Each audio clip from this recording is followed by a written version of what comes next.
అర్థం ఏంటి అన్నదప్పుడు చూస్తే, బోలోస్ అన్న మాటకు అర్థము ఒక దానిని లేకపోతే ఒక రాయిని లేకపోతే ఒక వస్తువుని తీసి ఒకడి మీద విసిరేస్తాం.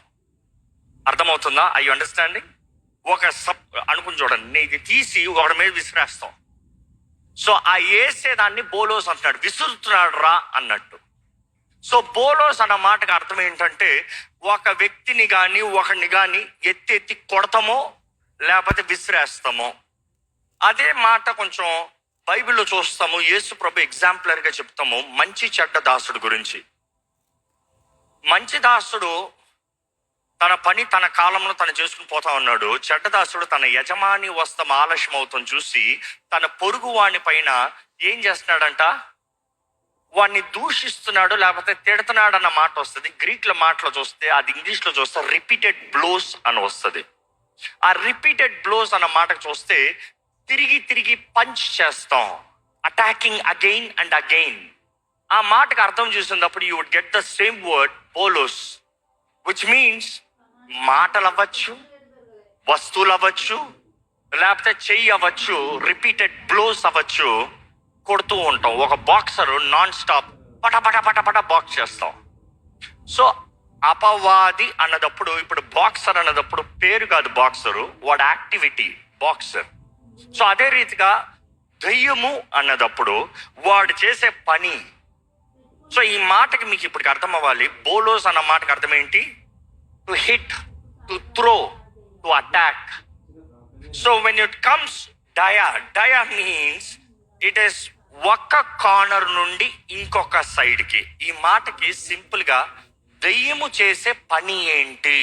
No your enemy. దెయ్యము చేసే పని ఏంటి? వాడి పని అంతా ప్రాక్టికల్గా మైండ్ గురించి చెప్పాను కదా. మన మైండ్లో ఇక్కడ స్టార్ట్ చేస్తాడు, ఇక్కడ నుండి కొడతా స్టార్ట్ చేస్తాడు, ఇక్కడ నుండి అటాక్ స్టార్ట్ చేస్తాడు, ఇక్కడ నుండి ఏం చేస్తాడంటే కొట్టి కొట్టి కొట్టి కొట్టి లోటకు దూడతాం. ఈ మాట ఈరోజు మనకు అర్థం అవ్వాలంటే కష్టం. కానీ ఆ రోజుల్లో గ్రీక్ రోమన్స్ వాళ్ళ టైంలో ఎక్కువ ఈజీగా అర్థమవుతుంది. శత్రు ఒక పట్టణాన్ని సీజ్ చేస్తానికి వచ్చినప్పుడు వారు కాంపౌండ్ చుట్టూ కలిపి ఒక డోర్ ఉంటుంది, మెయిన్ డోర్. శత్రువు వచ్చినప్పుడు ఏం చేస్తాడంటే ఒక పెద్ద చెక్కని తీసుకుని, ఒక ముద్దుని తీసుకుని అందరు కలిసి ఏం చేస్తారంటే ఆ తలుపుని దబా దబా దబా గుద్దుతూనే ఉంటారంట. ఎంతవరకు గుద్దుతారో? ఆ తలుపు గెడ ఊడేంత వరకు, తలుపు ఇరిగేంత వరకు.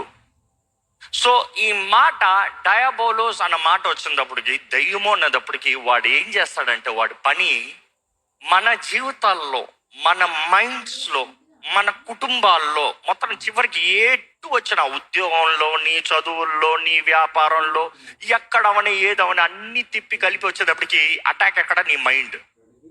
కొడుతూ ఉంటాడు.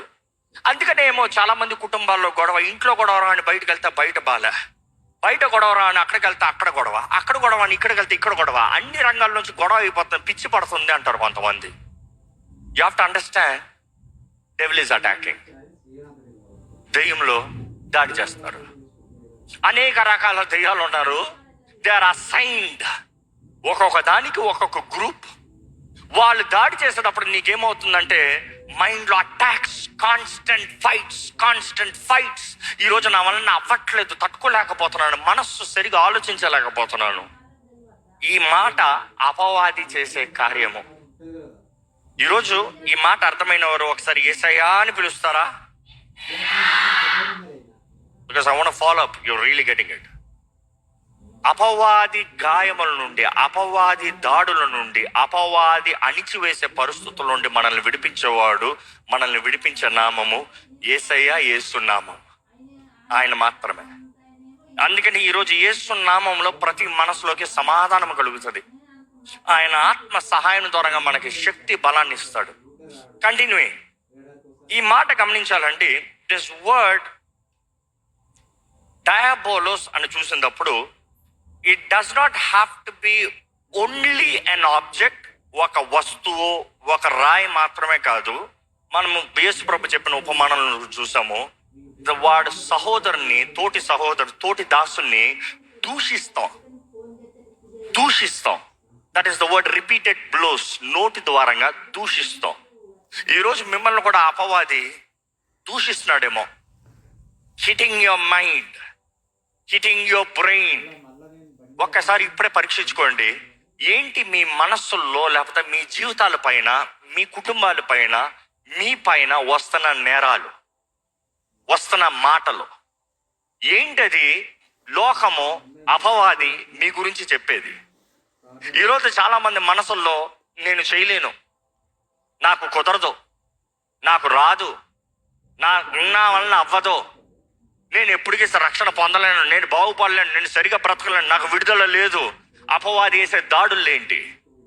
ఈరోజు మీకు కాపుదల ఉందా? మీ మైండ్లో బలం ఉందా? మీ మైండ్లో వాడు చెప్పే మాటల్ని ఎదుర్కొనే శక్తి ఉందా?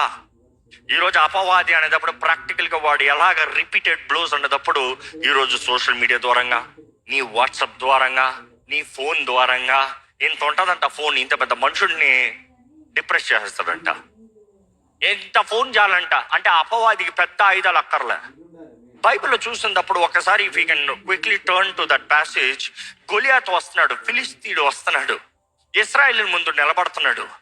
ప్రతిరోజు వస్తున్నాడు అంట, ఒకే రోజు కాదు, ఒక్కసారి మాత్రం కాదు, ప్రతిరోజు వస్తూ ఇశ్రాయేలుని ఏం క్రియేట్ చేశాడంట? వారి మధ్య టెర్రర్ క్రియేట్ చేశాడంట. You want me to pick it up brother? You got it? 1 Samuel 17 or 16. Yes, తీయండి. We see he's creating the fear. మన మైండ్స్ లో భయాలు, మన మైండ్స్ లో భీతి, మన మైండ్స్ లో నీ వలన అవ్వదో. 6 మూలల జాండు వచ్చాడంట గొలియాతు. వచ్చి ఏం చేస్తున్నాడు? మీలో ఎవడరా ధైర్యం ఉంది, మీలో ఎవడరా పోరాడగలుగుతారు? బెదిరిస్తూ ఉన్నాడు. కొట్టాడా? చంపాడా? దాడి చేశాడా? లేదు, మాట్లాడుతున్నాడు అంతే. చూసి ఆ మాటకి ఏమవుతుంది?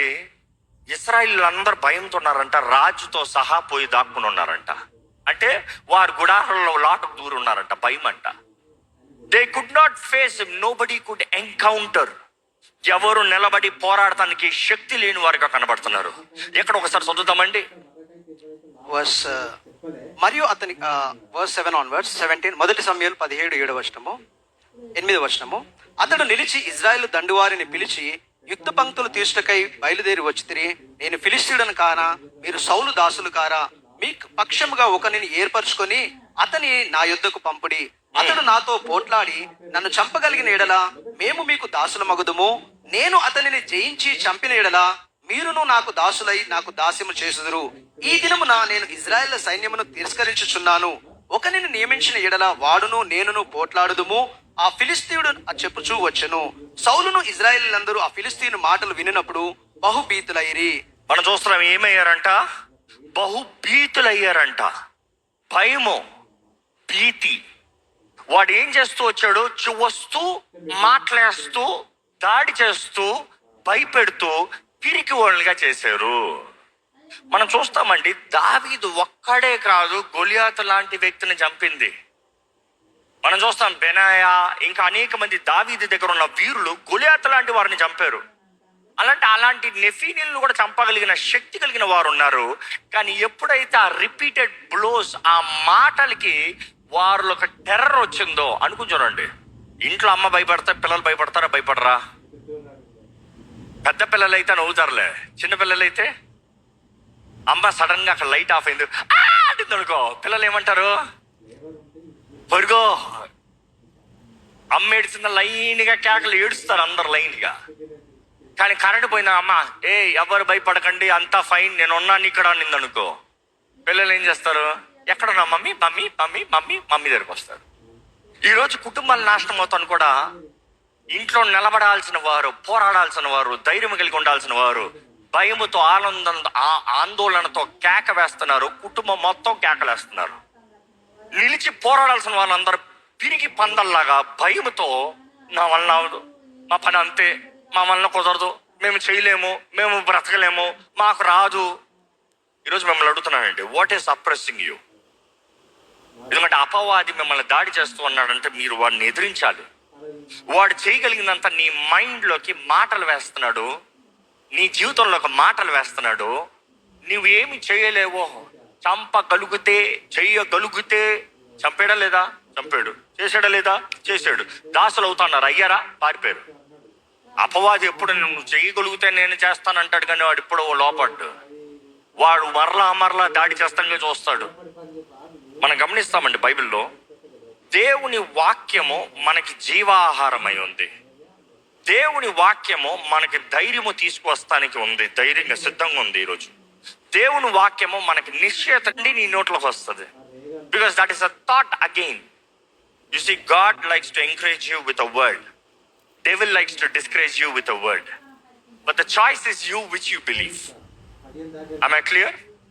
ఏది నమ్ముతావు నీ చేతుల్లో ఉంది. దేవుడు అవునే నిన్ను ప్రోత్సాహపరుస్తానికి, బలపరుస్తానికి మాట ఇస్తున్నాడు. అపవాది నిన్ను కృంగదీస్తానికి మాట వేస్తున్నాడు. చివరికి రెండు మాటలే. ఏ మాటను నమ్ముతున్నావు? Whose report do you believe? యెషయా చెప్తాడు, రాస్తారు కదా యెషయా గ్రంథంలో. ఎవరి మాటను మీరు నమ్ముతున్నారు? Who's report do you believe? దేవుడు చెప్పేది నమ్ముతావా? వర్ధిల్తావు. అపవాది చెప్పే అబద్ధాన్ని నమ్ముతావా? అబద్ధము సత్యమవుతుంది. ఈ లోకంలో ఏదో ఒక థీరీ ఉంటుందండి. ఆ థీరీ పేరు నాకు వెంటనే గుర్తు రావట్లేదు. నువ్వు ఏదైతే భయపడతావో అది నీ జరుగుతుందని ఒక థీరీ పెట్టారు. అదేంటి థీరీ? ఎవరికైనా తెలుసా? ఆర్కిమిడిస్ ఏదో పేరు వస్తుంది, నాకు గుర్తు రావట్లేదు. సరే ఫైన్. నీకు ఏది జరుగుతుందని నువ్వు ఏదైతే భయపడుతున్నావో అదే నీకు తప్పకుండా జరిగిపోతుంది. ఇది ఆ థీరీ పక్కన పెట్టు. బైబిల్ చెప్తుంది, నువ్వు ఏం నమ్ముతున్నావో అది నువ్వు తలుపు తెరుస్తున్నావు జీవితంలో.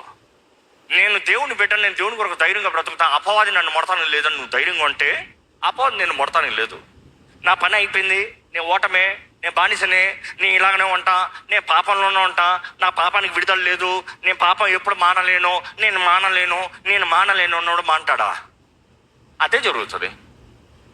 So it is not just a theory, it is reality of life. That what you believe, not just the false, what do you believe. ఎందుకంటే వాగ్దానము కూడా చివరికి మాటే. దేవుని వాగ్దానము కూడా నీ జీవితంలో మాటే.